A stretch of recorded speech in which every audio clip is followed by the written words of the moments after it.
Shri Harikrishna Heights येथे अत्यंत व्याजबी दरात 25 अमेनिटीज आणि प्रशस्त पार्किंग सह 2 आणि 3 BHK रेडी पोझिशन फ्लॅट्स उपलब्ध। बुकिंग साठी संपर्क पार्श्वनाथ प्रोजेक्ट 9090787833।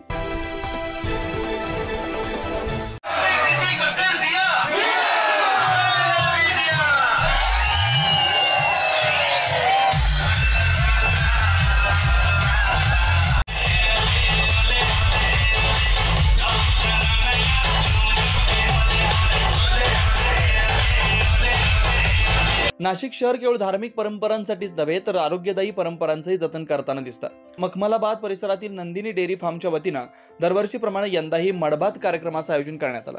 हनुमान जयंतीनिमित्त रविवारी आयोजित या कार्यक्रमात शेकडो नागरिकांनी सहभाग नोंदवत ही परंपरा जिवंत ठेवली आहे। शहरातील वेगवेगळ्या भागातून आलेल्या नागरिकांनी मडबातमध्ये सहभागी होत परंपरेला आधुनिक काळात चालना दिली। लोक गाण्यांवर थिरकताना दिसतायत। मडबातमध्ये वापरण्यात येणारी माती ही आयुर्वेदिक गुणधर्मांनी युक्त असून शरीरातील उष्णता कमी करण्यास उपयुक्त मानली जाते। उन्हाळ्याच्या दिवसात त्वचेच्या विकारांपासून संरक्षण, थकवा कमी होणं आणि मन प्रसन्न होणं असे अनेक फायदे सहभागी झालेले नागरिक सांगतात। नमस्कार। नाशिक मखमलाबाद मसूर इथे आमच्याकडे मडबाद हा दरवर्षीप्रमाणे इथे उत्सव केला जातो। या मडबादमध्ये आमच्या आयुर्वेदिक पूर्णपणे आयुर्वेदिक माती टाकलेली असते, ती आपल्याला अंगाला लावून वर्षानुवर्ष आयुर्वेदिक आणि ताकद देत, बलवान ताकद देत असते। बघा, सर्व वयोवृद्ध आणि वयस्कर आणि लहान मुलं आमच्या याच्यामध्ये सामील होत असतात।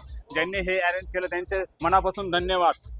आज आम्ही सर्व या परिसरातील नागरिक, तरुण आणि लहान मुलं आम्ही सर्व उत्साहाने या कार्यक्रमाला हजर झालो आणि नेहमीप्रमाणे गेल्या 10 ते 15 वर्षापासून आम्ही या कार्यक्रमाला हजर राहतो आणि अतिशय सुंदर असं नियोजन हे नंदिनी डेअरी फार्मवाले शाहसाहेब हे करतात आणि यामुळे या परिसरातील नव्हे त्या पंचवर्षीतील म्हणजे आम्ही आता आडगाववरून आलो आहेत आणि या परिसरातील मखमलाबाद असतील, नाशिक शहर असेल किंवा या परिसराच्या आजूबाजूचे खेडेगाव असतील, त्या गावातनं लोक खास या कार्यक्रमासाठी येतात आणि या कार्यक्रमामुळे शहरामध्ये जी माणसामध्ये जी ऊर्जा मिळते ती ऊर्जा फार महत्त्वाची असते।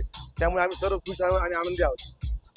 विशेष म्हणजे या कार्यक्रमात लहान मुलांपासून अगदी वयोवृद्धांपर्यंत सर्वांनी मोठ्या उत्साहाने सहभाग घेतला। नाशिक शहर नेहमीच आपल्या परंपरा जपण्यास ओळखलं जातं। मडबात सारख्या कार्यक्रमातून केवळ आरोग्यदायी लाभच नाही तर एक सामाजिक आणि सांस्कृतिक सलोखा देखील जपला जातो। लहान मुलांपासून ते ज्येष्ठांपर्यंत साऱ्यांचा सहभाग ही परंपरा आधुनिकतेच्या युगात टिकून राहते। हेच या उपक्रमातून नवीन पिढीपर्यंत पोहोचवण्याचा संदेश आहे। 9 न्यूज महाराष्ट्रासाठी वैभव घुगे, नाशिक।